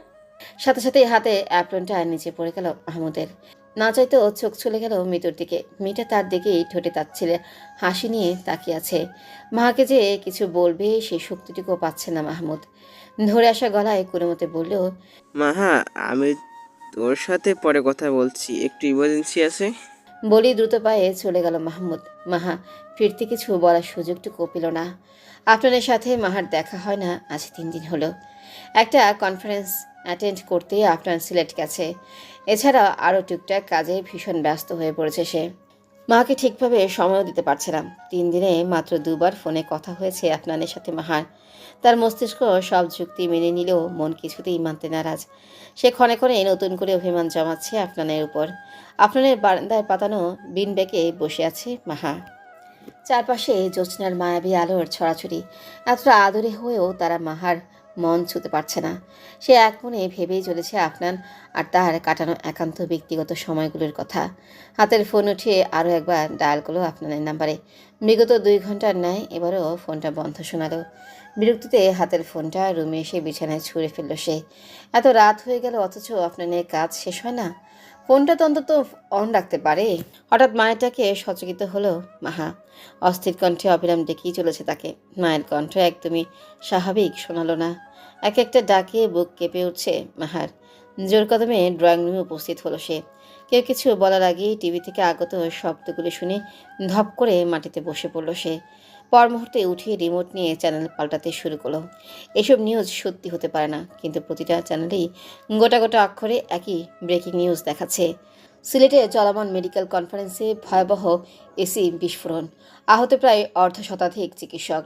তবে নিহতের সংখ্যা এখন স্পষ্ট করে জানা যায়নি। হাত থেকে রিমোট পড়ে গেল মাহার। চোখের সামনে পুরো দুনিয়াটা ঘুরছে। জ্ঞান হারালো মুহূর্তেই। মাকে রুমে এনে শোয়ানো হয়েছে, এখন ঘুমাচ্ছে। মুনিয়া দূরে দাঁড়িয়ে আছে আর মাহার পাশে বসে মাথায় হাত বুলাচ্ছেন সানা। এতক্ষণ মুনিয়াকে এক দফা ঝেড়ে শান্ত হয়েছেন তিনি। কোনো কিছু পুরোটা না জেনে আগে হইচই দুশ্চিন্তা শুরু করে দেয় এই মামে। মুনিয়া নিউজটা দেখে তখন যেভাবে মাহাকে ডেকেছিল, মাহা ধরিয়ে নিয়েছিল খারাপ কিছু ঘটে গেছে, তাই নিজে থেকে এই বুদ্ধি খাটিয়ে আগে পিছিয়ে কিছু চিন্তা করেনি। আপনাদের যে কনফারেন্স ছিল সেটা গতকালকেই শেষ। আজকের কনফারেন্সে আপনাদের থাকার কথা না, এটা মাহা জানতো। তবু ওই মুহূর্তে মাথায় কাজ করেনি ওর। প্যানিক অ্যাটাক হয়ে জ্ঞান হারিয়ে ফেলেছিল। আপনাদের আজকে সিলেট থেকে ফ্লাইটে ঢাকা আসার কথা। ফোনটাও হয়তো সেজন্য বন্ধ পেয়েছিল মাহা। মাহা আর মুনিয়াকে সামলাতে গিয়ে নাজেহাল অবস্থা হয়েছে সানার। মাহার গায়ে কাঁথাটা টেনে দিয়ে মুনিয়াকে নিয়ে রুম থেকে বের হলেন তিনি। এখন নিজেরও একটু রেস্ট প্রয়োজন। এয়ারপোর্টের জ্যামে গাড়িতে 1 ঘন্টা ধরে আটকে আছে আফনান। এমনিতেই অস্থির লাগছিল সকাল থেকে, এখন এই জ্যামে বসে থেকে বিরক্তির মাত্রা ছড়িয়েছে তার। হঠাৎ ফোনের কথা মনে হতেই দ্রুত পকেট হাতড়ে ফোনটা বের করে সে। ফ্লাইটে ওঠার আগে যে ফোন বন্ধ করেছিল অন করতেই মনে নেই। আর মাহার সাথেও কথা হয়নি আজ একবারও। আফনান ভেবেছিল হাতের কাজগুলো দ্রুত শেষ করে ঢাকা ফিরে আসবে, তাই ফোন নিয়ে এতটা মাথা ঘামায়নি। ফোন অন করতেই টুংটং শব্দে এক গাদা মেসেজ নোটিফিকেশন আসতে শুরু করলো। মেসেজে অনেকেই জানতে চাচ্ছে যে সে কেমন আছে, ঠিক আছে কিনা, ফোন বন্ধ কেন ইত্যাদি অনেক কিছু। বিস্মিত হলো আফনান, সবাই ভাবে তার খোঁজ নিচ্ছে কেন। কিছুক্ষণ ফোন ঘাঁটতে ঘাঁটতে সিলেটের নিউজের লিঙ্কটা সামনে চলে আসে। দেখা মাত্রই আতকে ওঠে আফনান, এই জন্যই সবাই কল মেসেজ দিচ্ছিল। মাহাটার কী অবস্থা কে জানে, ফোন অফ দেখে কত কিছু ভেবে ফেলেছে হয়তো এতক্ষণে। রাত প্রায় 2টা, বেলের আওয়াজে ছুটে এসে দরজা খুললেন মুনিয়া। দরজার ওপাশে আফনানকে দেখিয়ে স্বস্তির নিঃশ্বাস ফেললেন। কোনো মতে দরজা আটকে দিয়ে আফনানকে জড়িয়ে ধরলেন তিনি। আফনান মুনিয়াকে সামলে বলল, আমি ঠিক আছি মামনি। তোমরা অল্পতে এত দুশ্চিন্তা কেন করো বলো তো? পরের বার কোথাও গেলে আমাকে ওর সাথে নিয়ে যাস। আপনার এই মামের অত্যাচারে আমি অতিষ্ঠ। নিজের রুম থেকে এদিকে আসতে আসতে বললেন সানা। মা, তুমি আবার উঠে আসতে গেলে কেন? যাও, গিয়ে ঘুমিয়ে পড়ো। আর আমি ডিনার করে এসেছি, তাই মামনি তুমিও যাও। 2 মাকে আরও কিছুক্ষণ বুঝিয়ে শুনিয়ে ঘরে পাঠালো আফনান। সব রুমের আলোগুলো নিভিয়ে নিজের ব্যাগটা রুমে রেখে মাহার রুমে চলে এলো। মাহাকে পুরো বিছানা জুড়ে এলোমেলো হয়ে শুয়ে থাকতে দেখে হাসলো আফনান। সন্তর্পণে হেঁটে মাহার পাশে যেয়ে বসে গলা বেচানো ওড়নাটা ছাড়িয়ে পাশে রেখে দিল। বালিশ থেকে হেলে পড়া মাথাটা সোজা করে ঠিকভাবে শুইয়ে দিল। মাহা থেকে কিছুক্ষণ অপলক চেয়ে থেকে মৃদুস্বরে বলল, তুই সবসময় এমনই থাকিস মাহা। তুই যত এলোমেলো থাকবি, তোকে ঠিক করার বাহানায় তত বেশি ছুঁয়ে দিতে পারবো আমি। 2 চোখে রাজ্যের ক্লান্তি ভর করেছে আফনানের। ভেবেছিল মাহাকে একবার দেখে গিয়ে তারপর ফ্রেশ হবে, কিন্তু এখন কিছুতেই যেতে ইচ্ছে করছে না। কিছুক্ষণ ইতি করে মাহার পাশে ঘেঁষে শুয়ে পড়ল আফনান। মুহূর্তেই গভীর ঘুমে তলিয়ে গেল। ফজরের নামাজ পড়ে আর ঘুমোয়নি সানা। ঘুমোতে চাইলেও ঘুম আসছিল না কিছুতেই। অজ্ঞতা উঠে কিচেনে এলেন সকালে নাস্তা বানানোর কাজ কিছুটা এগিয়ে রাখতে। কিচেনে এসে মাহাকে দেখে অবাক হলেন তিনি। এত সকালে সাধারণত ওঠে না মাহা, তার উপর শরীরটাও ভালো নেই তেমন। পাশে দাঁড়িয়ে জিজ্ঞেস করলেন, কি করছিস মাহা? মামনির কথা শুনে মাহা মগে কফিটুকু ঢালা শেষ করে পাশে তাকিয়ে বলল, কফি বানালাম মামুনি। সকালে ঘুম ভাঙার পর থেকে মাথাটা ভার লাগছে, ভাবলাম কফি খেলে ভালো লাগবে। মায়া হলো সানার। মাহার গালে আলতো হাত বুলিয়ে দিলেন তিনি। এক রাতেই মেয়েটার চেহারা কেমন শুকিয়ে গেছে। পরক্ষণেই মনে হলো আপনার এই কথাটা তো মাকে জানানো হয়নি। রাতে আপনার এসেছে জানিস? খালি মুখেই বিষম খাওয়ার জোগাড় হলো মাহার। প্রয়োজনের চেয়ে বেশি অপ্রস্তুত হয়ে পড়ল সে। মনে মনে বলল, তোমার ছেলে জানাতে বাদ রেখেছে কই মামুনি? ওনার এই জাঁকজমকপূর্ণ আগমনের জন্যই এত সকালে গোসল করতে হলো।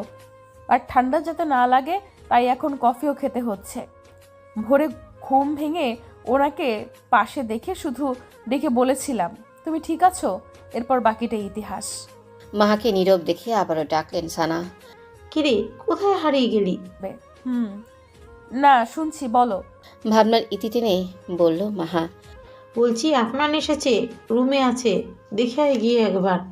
মাহা আয়েশ করে কফিতে চুমুক দিয়ে বলল, আমার এত দেখা দেখির দরকার নেই মামুনি, আমি রুমে যাচ্ছি। ওদিকে বোকা বনে দাঁড়িয়ে রইলেন সানা। মেয়েটার মাঝে মাঝে কি হয়, কাল আপনাদের জন্য কেঁদে কেটে জ্ঞান হারাচ্ছিল, আর আজ বলছে দেখা দেখির দরকার নেই। হসপিটালে যাওয়ার জন্য রেডি হচ্ছে মাহা। দরকারি কাগজপত্র, ওয়ালেট, ছোট একটা পানির বোতল এসব ব্যাগে ভরছে সে। সবশেষে ফোনটা ঢুকানোর জন্য হাতে নিতেই সশব্দে বেজে উঠল। স্ক্রিনে আপনাদের নামটা দেখে বিরক্তিতে কপাল কুঁচকে ফেলল মাহা। এই লোক ওই রুম থেকে এই রুমে ফোন করছে কেন? কি দরকার এখানে এসে বলে গেলেই হয়। তার উপর ইদারিং জুটেছে তার নানাবিধ আবদার। মাহা এটা করে দে, মাহা ওটা এনে দে, আরও কত কি। ফোনটা সাইডে রেখে নিজের মতো ড্রেস চেঞ্জ করে এলো মাহা। সে ভেবেছিল একবার ফোন রিসিভ না হলে আপনার আর দেবে না, কিন্তু একের পর এক রিং হয়েই যাচ্ছে। শেষে ফোনটা কেটে দিয়ে গায়ে ওড়নাটা কোনো মতে ঝুরিয়ে আফনানের রুমে গেল মাহা। আফনানও রুমে রেডি হচ্ছিল। মাকে আসতে দেখেই এগিয়ে গিয়ে মাহার এক হাতে ঘড়িটা ধরিয়ে দিয়ে নিজের বাম হাতটা বাড়িয়ে দিল। মাহার বিস্মিত, সামান্য ঘড়ি পরানোর জন্য এভাবে কেউ ডেকে আনে? ফোঁস করে একটা শ্বাস ফেলে আপনার হাতটা টেনে নিয়ে ঘড়িটা পরিয়ে দিয়ে বলল, শুধু এটার জন্যই ডেকেছিলে? কথা শেষ হতেই মুখে দুষ্ট হাসির রেশ টেনে মাহার দিকে এক পা এগুলো আফনান। মাহাও পা মিলিয়ে পিছিয়ে গেল এক ধাপ। আফনানের মতলব সুবিধা ঠিকছে না। তুই কি ভেবেছিলি কি জন্য ডেকেছি? আমি আবার কি ভাববো? আফনানের থেকে চোখ ফিরিয়ে আমতা আমতা করে বলল মাহা। পেঁচাচ্ছিস কেন? তুমি আগাচ্ছ তাই। আমার দিকে তাকা মাহা। আফনানের ডাকে এবারে চোখ তুলে চাইল মাহা। তার দিকে গভীর দৃষ্টিতে তাকিয়ে আছে আফনান। আফনানের এমন দৃষ্টি শরীরে কাঁপুনি ধরিয়ে দেয় মাহার। আফনান মাহার গালে হাত রেখে বলল, আর কখনো যেন অকারণে দুশ্চিন্তা করে কাঁদতে না দেখি। কাল প্যানিক অ্যাটাক থেকে কিছু একটা হয়ে গেলে তুই বুঝিস না কেন মাহা? তোর থেকে দূরে গিয়ে আমি এক মুহূর্ত শান্তিতে থাকতে পারি না। তার উপর তুই কারণে অকারণে এমন করলে আমি কি করব তুই বল? মাহার চোখ থেকে আবারও কয়েক ফোঁটা পানি গড়িয়ে পড়ল। তা দেখে মাহাকে ছেড়ে দিয়ে সরে আসলো আফনান। রেগে গিয়ে গলাটা উঁচুতে ছড়িয়ে বলল, কাকে কি বোঝালাম আমি এতক্ষণ? কাঁদছিস কেন তুই? আমার ভয় হচ্ছিল। কান্না থামানোর চেষ্টা করে বলল মাহা। কিসের ভয়? মাহা আফনানের দিকে এগিয়ে হাত ধরতে গেলেই সরে যায় আফনান। বলে ফেলে, কাছে আসবি না একদম, দূর থেকে কথা বল।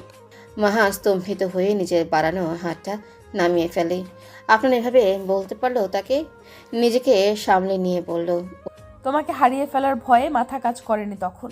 কথায় কথায় কাঁদবি না খবরদার। চিৎকাদুরে মেয়ে আমার একদম পছন্দ না মাহা। অভিমানে এবার মাহার মন মস্তিষ্ক কানায় কানায় পরিপূর্ণ হলো। আপনার শুধু তার কান্না দুশ্চিন্তাটাই দেখলো, কিন্তু একবারও ভাবলো না কেন মাহা এমন করে। মাহার পুরো অস্তিত্বই তো আপনাকে ঘিরে। আর এই মানুষটার সামান্য বিপদে আজ পেলে কি করে নিজেকে স্বাভাবিক রাখবে মাহা? আপনার মুখে যতই বলুক সে আসলে মাহার ভালোবাসার গভীরতা কোনো দিনও বুঝতে পারেনি, আজও পারল না। আর সময় নষ্ট করলো না মাহা। আপনাকে নতুন করে কিছু বোঝাতেও গেল না, নিজের মতো রুম থেকে বেরিয়ে গেল। মাহা বেরিয়ে যেতেই দ্রুত দরজাটা আটকে বিছানায় বসে পড়ল আফনান। জীবনটা অনেক বড় মাহা, এত অল্পতে ভেঙে পড়লে জীবনে কঠিন সময়গুলো কিভাবে পার করবি? কাল আমার কিছু হয়নি ঠিকই, কিন্তু বিপদ তো যে কোনো দিনই আসতে পারে মাহা। তোকে যে স্ট্রং থাকতে হবে। সব পরিস্থিতিতে তোকে সামলানোর জন্যে আমি সবসময় নাও থাকতে পারি। কথাগুলো ভাবতে আফনানের চোখ ভিজে গেল।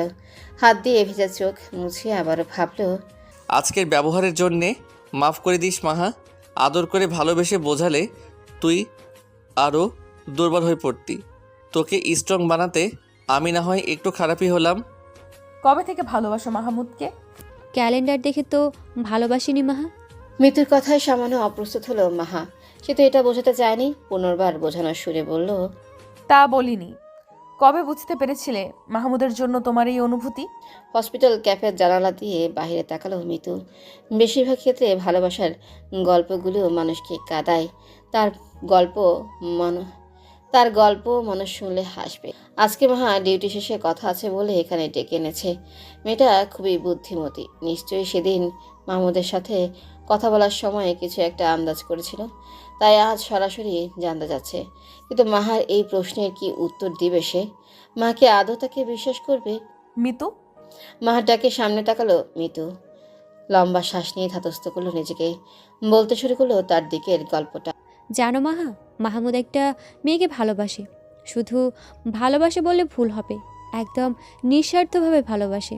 অথচ সেই মেয়েটার বিন্দুমাত্র ধারণা নেই থাকবে কি করে। মাহমুদ তো কোনোদিন প্রকাশই করেনি। নিজের ভেতর খুব যত্ন করে চাপা দিয়ে রেখেছে অনুভূতিগুলো। মাহমুদের এই একতরফা ভালোবাসার প্রগাঢ়তা সেই মেয়েটার মন ছুঁতে না পারলেও আমাকে ভীষণভাবে ছুঁয়ে দিয়েছিল।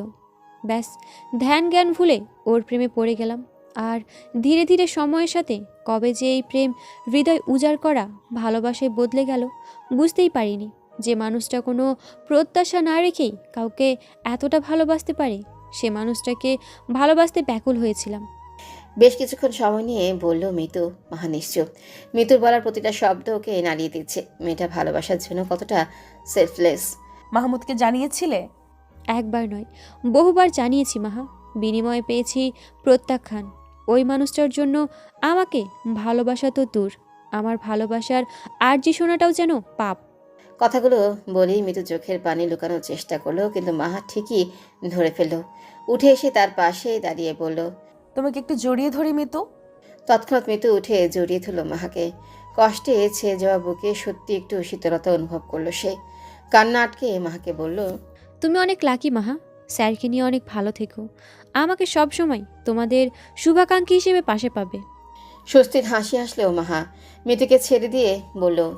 এখন কি হালকা লাগছে একটু? অনেকটাই হালকা লাগছে মাহা। আমাকে সময় দেওয়ার জন্য অনেকগুলো থ্যাঙ্কস। চোখ মুছে হেসে বলল মিতু। মাহা আর কিছু বলতে যাবে তার আগেই তাদের দিকে আফনানকে হেঁটে আসতে দেখলো। হেঁটে আসছে বললে ভুল হবে, আফনান এক প্রকার দৌড়ে আসছে। যত্র পাশ থেকে নিজের ব্যাগটা উঠিয়ে মিতুর থেকে কোনো মতে বিদায় নিয়ে ক্যাফে থেকে বের হওয়ার জন্য পা চালালো। আজ আফনানকে সে ধরা দেবে না কিছুতেই। আফনান যে তাকে খুঁজতেই এই অসময়ে এখানে হাজির হয়েছে বুঝতে বাকি নেই মাহার। গতকাল সকালের করা আফনানের ব্যবহারের জন্যই মাহা ঠিক করেছে আফনানের থেকে দূরে থাকবে সে। কাল থেকে সমানে ইগনোর করেছে সে আফনানকে। কল দিলেও প্রতিবার কেটে দিয়েছে। বাসায়ও যতক্ষণ পেরেছে নিজেকে আড়াল করে রেখেছে। আজ হসপিটালেও অনেকবার মুখোমুখি হয়েছিল, কিন্তু কথা বলার সুযোগ দেয়নি মাহা।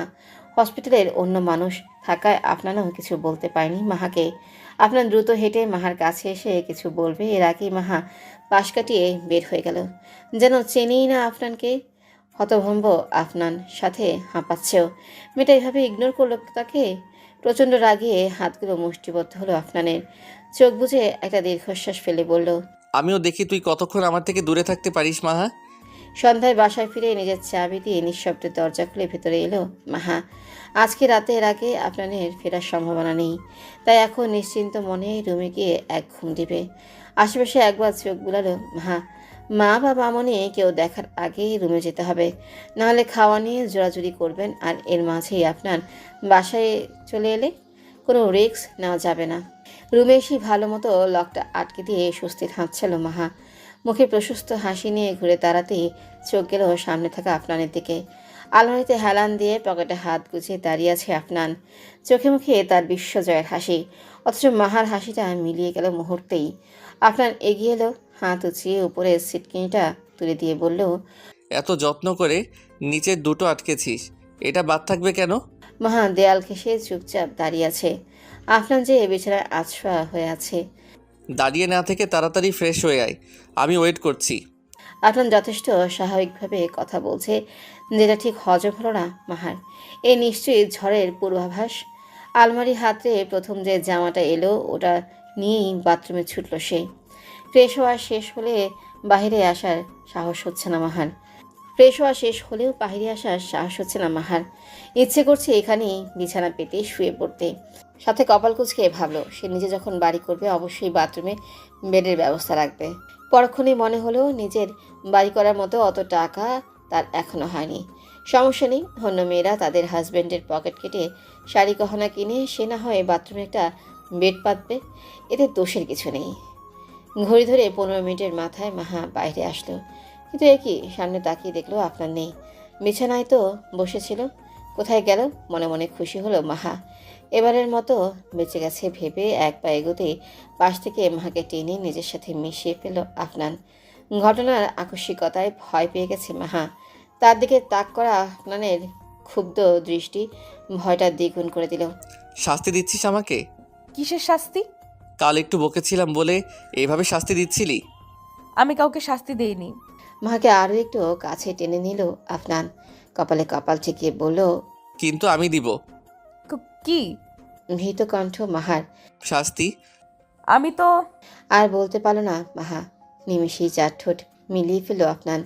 বরাবরের মতোই চোখ বুঝে এলো মাহার। আফনানের উচ্ছল ভালোবাসার সমুদ্রে আরও একবার ভাসিয়ে দিল নিজের সব অভিমান। দুহাতে আঁকড়ে ধরল সামনের মানুষটাকে। নীরব সম্মতি পেয়ে আফনানের ছোঁয়া গাঢ় থেকে প্রগাঢ় হতে থাকলো। হইতে সময় পেরোলো অনেকক্ষণ। দম নিতে পারছে না মাহা। ছটফট করে নিজেকে ছাড়াতে চাইলেও আফনান ছাড়ছে না কিছুতেই। বহু কষ্টে আফনানকে ঠেলে সরিয়ে অন্যদিকে ঘুরে শ্বাস প্রশ্বাস স্বাভাবিক করার চেষ্টা করলো মাহা। আফনানকে আবারও এগোতে দেখে অস্থির হলো মাহা।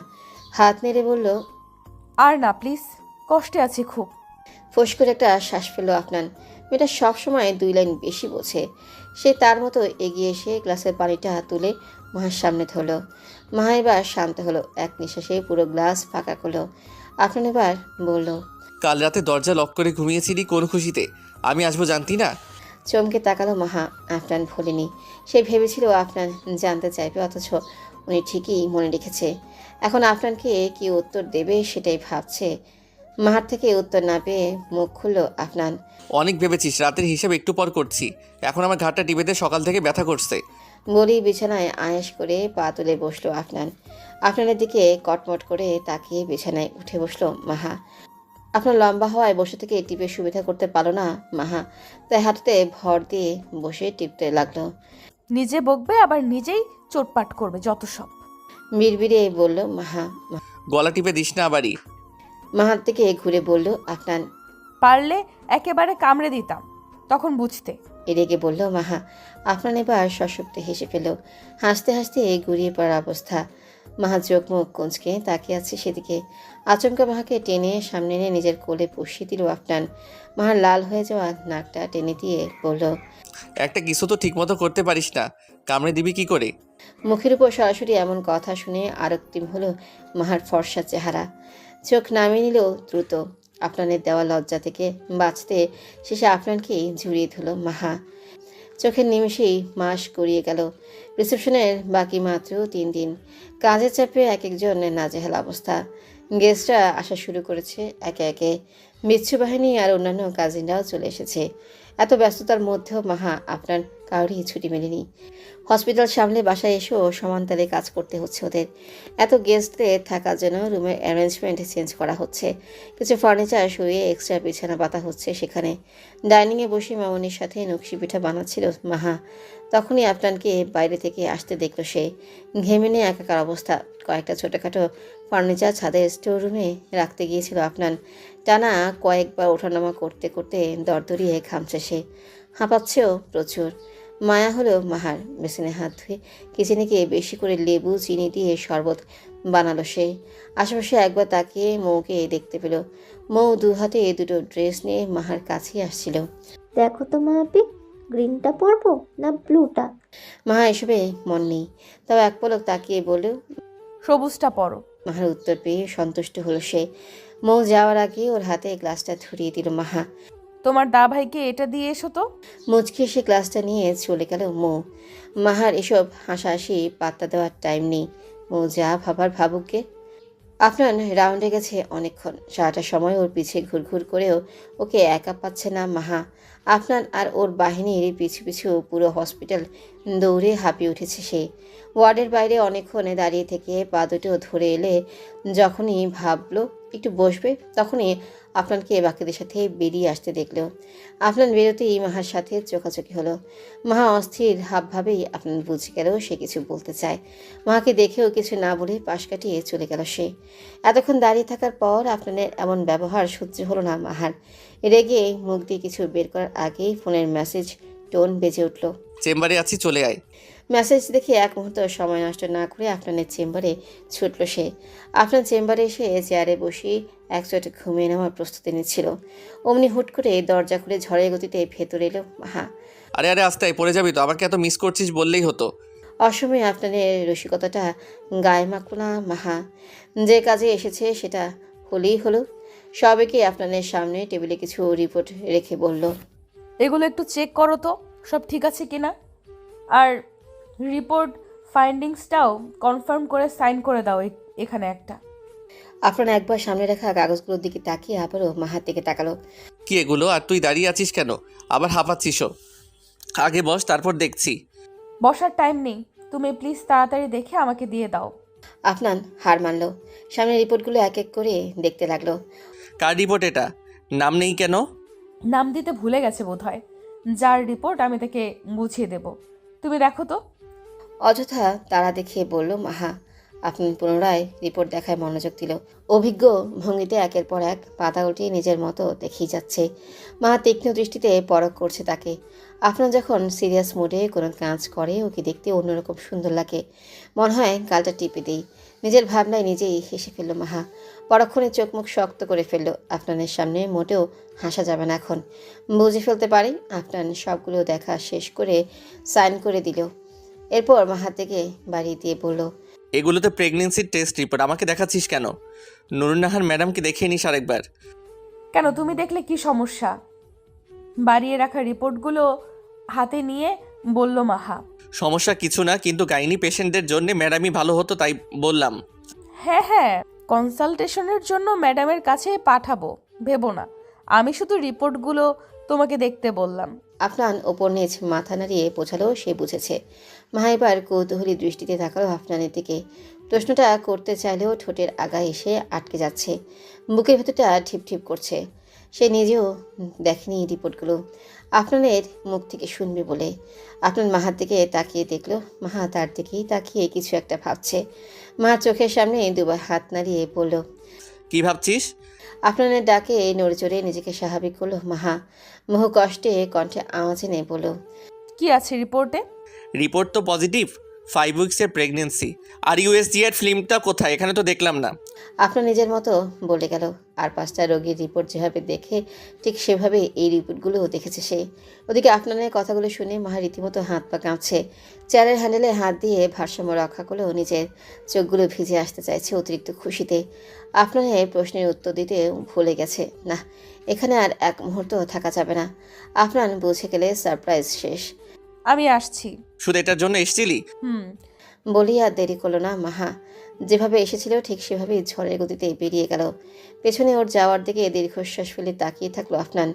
এই মেয়ের যে কখন কি হয় বোঝা মুশকিল। রাতে বাসায় গিয়ে কথা বলতে হবে।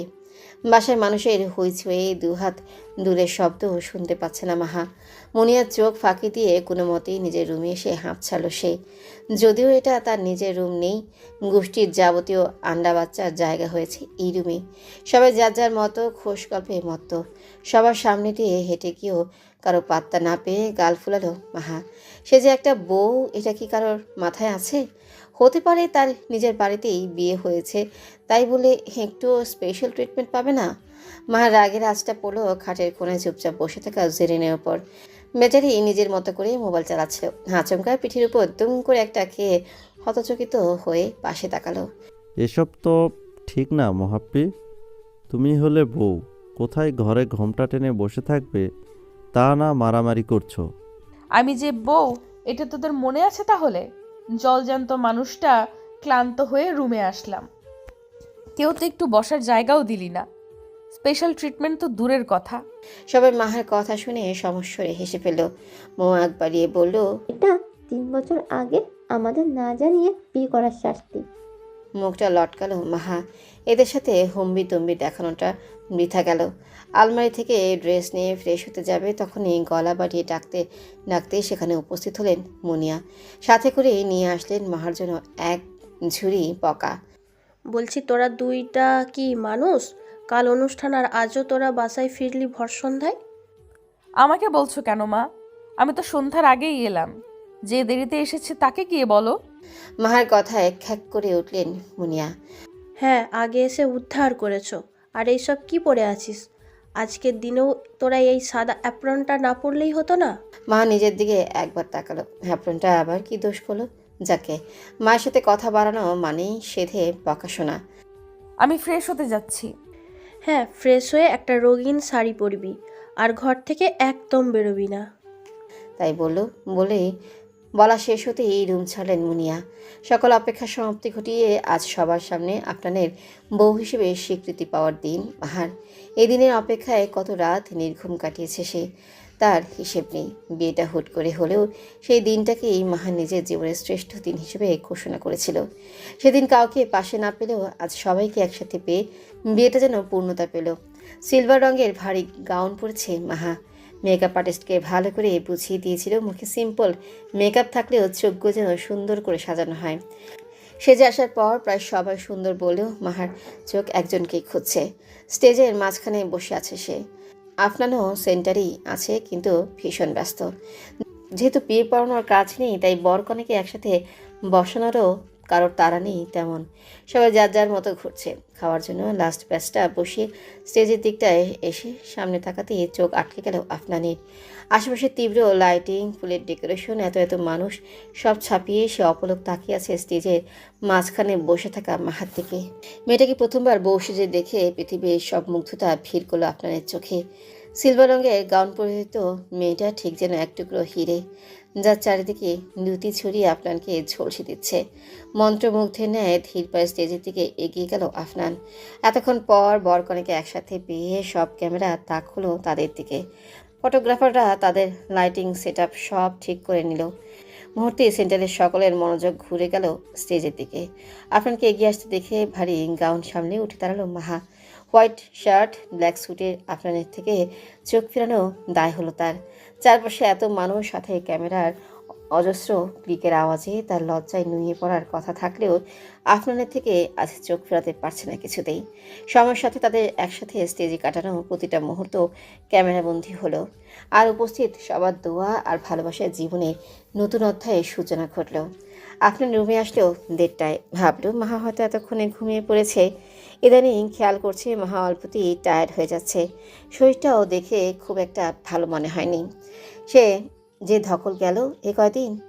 রুমের সব লাইট নেভানো দেখে আপনার অবাক হলো। বিছানায় নেই মাহা। আশেপাশে তাকাতেই বারান্দার বাহির থেকে আসা মৃদু আলোয় মাহাকে দাঁড়িয়ে থাকতে দেখল। নীরবে হেঁটে মাহার পাশ ঘেঁষে দাঁড়িয়ে বলল, ঘুমাবি না? মাহা পাশ ফিরে চাইল। চোখ দুটো ফুলে আছে। মেয়েটাকে কেঁদেছে নাকি অতিরিক্ত টায়ার্ডনেসের জন্য এমন লাগছে? আফনান আলতো করে মাহার গালে হাত রেখে জিজ্ঞেস করলো, শরীর ঠিক আছে তোর? আপনার রাখা হাতটার উপরে নিজের হাতটা রাখলো মাহা। কিছুক্ষণ ওভাবেই ধরে রেখে আপনার হাতটা নামিয়ে নিজের পেটের উপর রেখে বলল, ও আসছে। আফনান নির্বিকার অবিশ্বাস্য দৃষ্টিতে চেয়ে আছে মাহার থেকে। পেটে ধরে রাখা হাতটা কাঁপছে, স্পষ্ট বুঝতে পারছে মাহা। মাহা উদ্গ্রীব হয়ে আছে আপনার অনুভূতি শোনার জন্য। কয়েক মুহূর্ত কেটে গেলেও আপনার কিচ্ছু বলছে না দেখে আপনার গালে হাত রাখলো মাহা। কিছু তো বলো, খুশি হওনি? সাথে সাথে আপনার চোখ বেয়ে টুপ করে এক ফোঁটা পানি গড়িয়ে পড়ল মাহার হাতের উপর। যা বুঝার বুঝে গেল মাহা। আপনার তৎক্ষণাৎ জড়িয়ে ধরল মাহাকে, কপালের ঠোঁট ছোঁয়ালেও দীর্ঘ সময় নিয়ে। কবে জানতে পেরেছিস? আমাকে বলিসনি কেন? ঠোঁট প্রসারিত করে হাসলো মাহা। আপনার বুকে মাথা রেখেই বলল, সবসময় মায়েরাই বাবাদের জানায়। আমি চেয়েছিলাম ওর বাবাই আগে জানুক, তারপর আমাকে জানাক। কাল তুমি যখন বললে রিপোর্ট পজিটিভ 5 উইকস, ওই মুহূর্তে খুশিতে মনে হচ্ছিল আমি জ্ঞান হারাবো, তাই তো দ্রুত বের হয়ে এসেছিলাম। না হলে আজ এই সারপ্রাইজটা কী করে দিতাম বলো? যে আসছে সে যেমন আমার জন্য ইম্পর্ট্যান্ট, ঠিক ততটাই ইম্পর্ট্যান্ট ওর বাবার সাথে কাটানো মুহূর্তগুলো। একজনের জন্য অন্যজনকে ইগনোর করি কি করে? আপনার থ হয়ে গেল। মেয়েটা কায়দা করে তাকে দিয়ে কনফার্মেশন নিয়েছে, অথচ সে বুঝতেই পারেনি। পর মুহূর্তে কিছু একটা মনে হতেই দুশ্চিন্তায় ভাঁজ পড়ল কপালে। অস্থির কণ্ঠে বলল, 5 উইকস তো অনেক দিন মাহা। এর মধ্যে তো আমরা অনেকবার কাছাকাছি এসেছি। আমাকে আটকাসনি কেন? রিস্ক ছিল তো। মাহার প্রশ্ন পছন্দ হলো না। বিরস কণ্ঠে বলল, যে আসছে সে যেমন আমার জন্য ইম্পর্ট্যান্ট, ঠিক ততটাই ইম্পর্ট্যান্ট ওর বাবার সাথে কাটানো মুহূর্তগুলো। একজনের জন্য অন্যজনকে ইগনোর করি কি করে? আপনার হেসে ফেলল গাঢ় প্রশান্তির হাসি। আপনার হেসে ফেলল গাঢ় প্রশান্তির হাসি। এই মেয়েটাকে এত আদুরে হতে কে বলেছিল? মাহাকে ছেড়ে দিয়ে পাশাপাশি দাঁড় করালো আফনান। মাহা আলগোছে মাথাটা আপনার কাঁধে হিলিয়ে দিয়ে ওর এক হাত জড়িয়ে ধরল। কিছু সময় পর আফনান কাপা কণ্ঠে বলল, ওকে কিন্তু আমার চেয়ে বেশি ভালোবাসতে পারবি না। ওকে ভালোবাসার জন্যে ওর বাবা আছে। তুই শুধু আমাকে ভালোবাসবি মাহা, শুধু আমাকে। হেসে ফেলল মাহা। কাঁধে মাথা রেখেই হাতটা আরো ভালো করে জড়িয়ে নিয়ে বলল, ভালোবাসতাম, ভালোবাসি, ভালোবাসবো। আমিও। সচকিত হলো মাহা। বলল, আমিও আবার কি ভালোবাসি বলো? না বললে কি করবি? না বললে আমি চললাম আমার ঘরে। তোমার যে বউ আছে ভুলে যেও।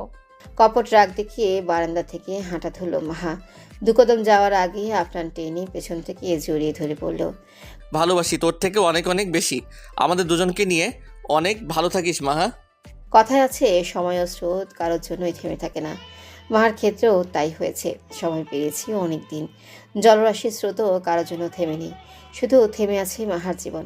আফনানের রুম, আফনানের জামা কাপড়, ওর ব্যবহৃত প্রতিটি জিনিসই আগের মতোই সাজানো গোছানো আছে।